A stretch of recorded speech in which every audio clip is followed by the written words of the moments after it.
ನಮಸ್ಕಾರ. ಇವತ್ತಿನ ಈ ವಿಶೇಷ ವಿವರಣೆಗೆ ಸ್ವಾಗತ. Okay, let's dive into this. ಯಶಸ್ಸಿನ ಸಾಮಾನ್ಯ ಲೆಕ್ಕಾಚಾರಗಳನ್ನೆಲ್ಲ ಮೀರಿ ನಿಲ್ಲುವ ಕೆಲವು ಅಸಾಧಾರಣ ವ್ಯಕ್ತಿಗಳು ಮತ್ತು ಸಂಸ್ಥೆಗಳು ಆ ಮಟ್ಟಕ್ಕೆ ಹೇಗೆ ಬೆಳೀತವೆ ಅನ್ನೋದು ನಿಜಕ್ಕೂ ಒಂದು ದೊಡ್ಡ ವಿಸ್ಮಯ ಅಲ್ವಾ? ಅವರು ನೀಡುವ ಸ್ಫೂರ್ತಿಯ ಹಿಂದಿನ ಅಸಲಿ ಮೆಕ್ಯಾನಿಕ್ಸ್ ಏನು ಅನ್ನೋದನ್ನ ನಾವಿವತ್ತು ಅರ್ಥ ಮಾಡ್ಕೊಳ್ಳೋಣ. ಉದಾಹರಣೆಗೆ ಆಪಲ್ ಕಂಪನಿಯನ್ನೇ ತೆಗೆದುಕೊಳ್ಳಿ. ತಮ್ಮ ಪ್ರತಿಸ್ಪರ್ಧಿಗಳಿಗಿಂತ ಅವರು ಇಷ್ಟೊಂದು ಇನ್ನೋವೇಟಿವ್ ಆಗಿರೋಕೆ ಹೇಗೆ ಸಾಧ್ಯ? ಪ್ರಪಂಚದ ಬೇರೆ ಕಂಪನಿಗಳಿಗಿರುವಂತೆ ಅವ್ರಿಗೂ ಟ್ಯಾಲೆಂಟ್, ಏಜೆನ್ಸಿಗಳು ಮತ್ತು ಮೀಡಿಯಾದ ಆಕ್ಸೆಸ್ ಇದೆ. ಆದರೂ ಪ್ರತಿ ವರ್ಷ ಹೊಸ್ತನ ತರೋದರಲ್ಲಿ ಅವರು ಮುಂಚೂಣಿಯಲ್ಲಿರ್ತಾರೆ. ಇದರ ಹಿಂದಿನ ಗುಟ್ಟೇನು ಅಂತ ನಾವು ಯೋಚನೆ ಮಾಡಬೇಕಲ್ವಾ? ಇತಿಹಾಸದಲ್ಲಿ ಹೀಗೆಯೇ ಅಚ್ಚರಿ ಮೂಡಿಸುವ ಬೇರೆ ಉದಾಹರಣೆಗಳು ಇವೆ. Doctor Martin Luther king junior ಅವರು ಸಿವಿಲ್ ರೈಟ್ಸ್ ಮೂವ್ಮೆಂಟ್ ಅನ್ನ ಹೇಗೆ ಲೀಡ್ ಮಾಡಿದ್ರು, ಅಥವಾ ರೈಟ್ ಸಹೋದರರು ಅವರಿಗಿಂತ ಹೆಚ್ಚು ವಿದ್ಯಾವಂತರು, ಹೆಚ್ಚು ಫಂಡಿಂಗ್ ಇದ್ದ ಎಷ್ಟೋ ಟೀಮ್ಗಳಿದ್ರು, ವಿಮಾನ ಹಾರಾಟದಲ್ಲಿ ಇವರೇ ಹೇಗೆ ಗೆದ್ರು. ಈ ಎಲ್ಲಾ ಸಾಧನೆಗಳ ಹಿಂದೆ ಒಂದು ಕಾಮನ್ ಫ್ಯಾಕ್ಟರ್ ಇದೆ, ಮತ್ತು ಇದು ಅದ್ಭುತವಾಗಿ ವಿವರಿಸಿದೆ. ಅದೇ ದಿ ಗೋಲ್ಡನ್ ಸರ್ಕಲ್ ಅಥವಾ ಸುವರ್ಣ ವೃತ್ತ. ಇದೊಂದು ಸಿಂಪಲ್ ಆದರೆ ಅತ್ಯಂತ ಪವರ್ಫುಲ್ ಕಾನ್ಸೆಪ್ಟ್. ಜಗತ್ತಿನ ಗ್ರೇಟ್ ಲೀಡರ್ಸ್ ಹಾಗೂ ಕಂಪನಿಗಳು ಹೇಗೆ ಯೋಚಿಸ್ತಾರೆ, ಆಕ್ಟ್ ಮಾಡ್ತಾರೆ ಅನ್ನೋದನ್ನೇ ಇದು ತೋರಿಸ್ಕೊಡುತ್ತೆ. ಮಜಾ ಅಂದ್ರೆ ಇವರು ನಾರ್ಮಲ್ ಜನರಿಗಿಂತ ಕಂಪ್ಲೀಟಾಗಿ ಉಲ್ಟಾ ಡೈರೆಕ್ಷನ್ನಲ್ಲಿ ಯೋಚಿಸ್ತಾರೆ. ಈ ಗೋಲ್ಡನ್ ಸರ್ಕಲ್ನಲ್ಲಿ 3 ಲೇಯರ್ಗಳಿವೆ. ಹೊರಗಡೆ ಇರೋದು ಏನು ಅಂದ್ರೆ ವಾಟ್. ಪ್ರತಿಯೊಂದು ಕಂಪನಿಗೂ ತಾನು ಏನು ಮಾಡ್ತಿದ್ದೀನಿ ಅನ್ನೋದು ಪಕ್ಕಾ ಗೊತ್ತಿರುತ್ತೆ. ಮಧ್ಯದಲ್ಲಿರೋದು ಹೇಗೆ ಅಂದ್ರೆ ಹೌ. ತಾವು ಮಾಡೋ ಕೆಲಸದ ಸ್ಪೆಷಾಲಿಟಿ ಏನು ಅಂತ ಕೆಲವರಿಗೆ ಗೊತ್ತಿರುತ್ತೆ. ಆದರೆ ಅತಿ ಮುಖ್ಯವಾದದ್ದು ಒಳಗಿರುವ ಏಕೆ ಅಂದ್ರೆ ವೈ. ತಾನು ಮಾಡ್ತಿರೋ ಕೆಲಸನ ಏಕೆ ಮಾಡ್ತಿದ್ದೀನಿ ಅನ್ನೋದು ಬಹಳ ಕಡಿಮೆ ಜನರಿಗೆ ಮಾತ್ರ ಗೊತ್ತಿರುತ್ತೆ. ನೆನಪಿರಲಿ, ಇಲ್ಲಿ ಲಾಭ ಮಾಡೋದು ಏಕೆ ಆಗಲ್ಲ, ಅದೊಂದು ರಿಸಲ್ಟ್ ಅಷ್ಟೇ. ಏಕೆ ಅಂದ್ರೆ ನಮ್ಮ ಕೆಲಸದ ಹಿಂದಿನ ಮೂಲ ಉದ್ದೇಶ, ಒಂದು ಕಾರಣ ಅಥವಾ ನಂಬಿಕೆ. ನಾವೆಲ್ಲ ಗಮನಿಸಿರ್ಬೋದು, ಬಹುತೇಕ ಕಂಪನಿಗಳು ಹೊರಗಿನಿಂದ ಒಳಗೆ ಅಂದ್ರೆ ಔಟ್ಸೈಡ್ ಇನ್ ಕಮ್ಯುನಿಕೇಟ್ ಮಾಡ್ತಾರೆ. ಅವರು ಮೊದಲು ತಮಗೆ ಕ್ಲಿಯರ್ ಆಗಿರೋ ಏನು ಎಂಬುದರಿಂದ ಶುರು ಮಾಡಿ ಆಮೇಲೆ ಅಸ್ಪಷ್ಟವಾದ ಏಕೆ ಕಡೆ ಬರ್ತಾರೆ. ನಾವು ಏನ್ ಮಾಡ್ತೀವಿ, ಹೇಗೆ ಬೆಸ್ಟ್ ಆಗಿದೀವಿ ಅಂತ ಹೇಳಿ ನಮ್ಮಿಂದ ಪರ್ಚೇಸ್ ನಿರೀಕ್ಷಿಸ್ತಾರೆ. ಆದರೆ ಇದು ಯಾರಿಗೂ ಸ್ಫೂರ್ತಿ ನೀಡಲ್ಲ. ನಿಜವಾದ ಲೀಡರ್ಸ್ ಮಾಡೋದೇ ಬೇರೆ. ಅವರು ಇನ್ಸೈಡ್ ಔಟ್ ಅಂದ್ರೆ ಒಳಗಿನಿಂದ ಹೊರಗೆ ಸಂವಹನ ಮಾಡ್ತಾರೆ. ಅವರು ಫಸ್ಟ್ ತಮ್ಮ ಏಕೆ ಅನ್ನೋದನ್ನೇ ಜನರಿಗೆ ಸ್ಪಷ್ಟವಾಗಿ ಹೇಳ್ತಾರೆ. ಆಪಲ್ ಕಂಪನಿಯನ್ನೇ ಉದಾಹರಣೆಯಾಗಿ ತಗೊಂಡ್ರೆ, ಅವರು ನಾರ್ಮಲ್ ಕಂಪನಿಯಾಗಿದ್ದಿದ್ರೆ ಅವರ ಪಿಚ್ ಹೀಗಿರ್ತಿತ್ತು: ನಾವು ಸೂಪರ್ ಕಂಪ್ಯೂಟರ್ ಮಾಡ್ತೀವಿ, ತಗೋತೀರಾ? ಎಷ್ಟೊಂದು ಬೋರಿಂಗ್ ಅಲ್ವಾ? ಆದರೆ ಅವರು ಆ ರೀತಿ ಹೇಳೋದಿಲ್ಲ. ಬದಲಿಗೆ ಅವರ ಕಮ್ಯುನಿಕೇಷನ್ ಶುರು ಆಗೋದೇ ಅವರ ಬಿಲೀಫಿಂದ. ನಾವು ಮಾಡೋ ಪ್ರತಿಯೊಂದು ಕೆಲಸದಲ್ಲೂ ಸ್ಟೇಟಸ್ ಕೋ ಅನ್ನ ಚಾಲೆಂಜ್ ಮಾಡ್ತೀವಿ, ಡಿಫ್ರೆಂಟಾಗಿ ಯೋಚಿಸ್ತೀವಿ ಅಂತ ನಾವು ನಂಬಿದ್ದೀವಿ. ಹಾಗೆ ಮಾಡ್ತಾ ನಾವು ಅತ್ಯುತ್ತಮ ಕಂಪ್ಯೂಟರ್ ಮಾಡ್ತೀವಿ ಅಂತಾರೆ. ನೋಡಿ, ಇನ್ಫಾರ್ಮೇಷನ್ ಆರ್ಡರ್ ಚೇಂಜ್ ಆದ ತಕ್ಷಣ ಅದರ ಇಂಪ್ಯಾಕ್ಟ್ ಹೇಗೆ ಸಂಪೂರ್ಣವಾಗಿ ಬದಲಾಯಿತು ಅಂತ. ಸೊ ಇಲ್ಲಿನ ಕ್ರೂಷಿಯಲ್ ಪಾಯಿಂಟ್ ಏನಂದ್ರೆ, ಒಂದು ಸಂಸ್ಥೆ ಏನು ಮಾಡ್ತಿದೆ ಅಂತ ನೋಡಿ ಜನ ಪ್ರಾಡಕ್ಟ್ ಖರೀದಿಸೋದಿಲ್ಲ, ಬದಲಾಗಿ ಅವರು ಅದನ್ನ ಏಕೆ ಮಾಡ್ತಿದ್ದಾರೆ ಅನ್ನೋದನ್ನ ನೋಡಿ ಖರೀದಿಸ್ತಾರೆ.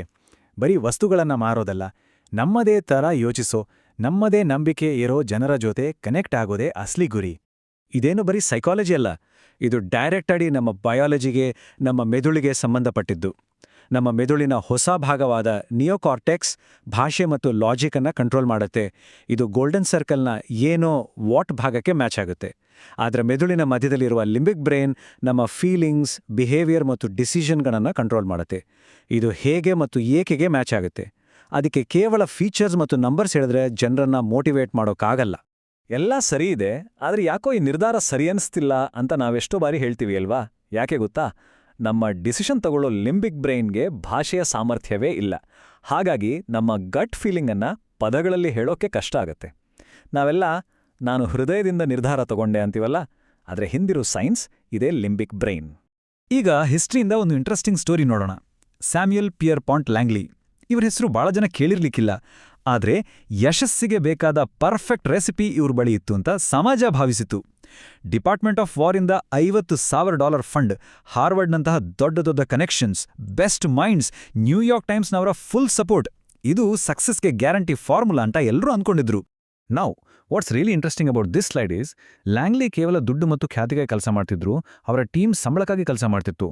ಆದರೆ ರೈಟ್ ಬ್ರದರ್ಸ್ ಹತ್ರ ದುಡ್ಡಿರಲಿಲ್ಲ, ಆದರೂ ಒಂದು ಸ್ಟ್ರಾಂಗ್ ಬಿಲೀಫ್ ಇತ್ತು, ಒಂದು ಕಾಸ್ ಇತ್ತು.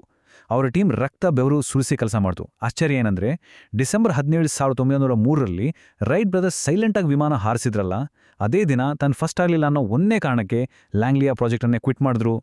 ನಮ್ಮ ನಂಬಿಕೆಯನ್ನ ಶೇರ್ ಮಾಡಿಕೊಳ್ಳುವ ಜನರನ್ನ ಅಟ್ರಾಕ್ಟ್ ಮಾಡೋದು ಯಾಕೆ ಮುಖ್ಯ ಅಂತ law of diffusion of innovation explain ಮಾಡುತ್ತೆ.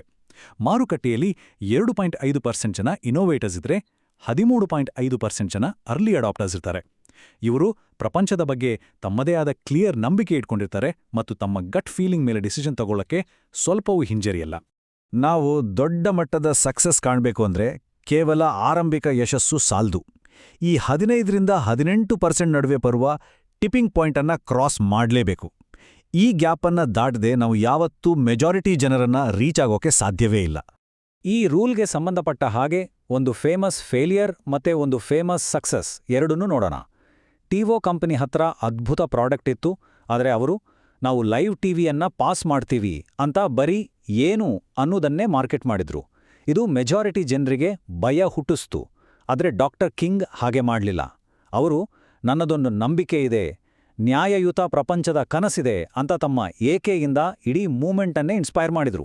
1963ರ ಸಮ್ಮರ್ನಲ್ಲಿ ವಾಷಿಂಗ್ಟನ್ನಲ್ಲಿ ಡಾಕ್ಟರ್ ಕಿಂಗ್ ಅವರ ಮಾತು ಕೇಳಕ್ಕೆ ಬರೋಬ್ಬರಿ 2,50,000 ಜನ ಸೇರಿದ್ರು.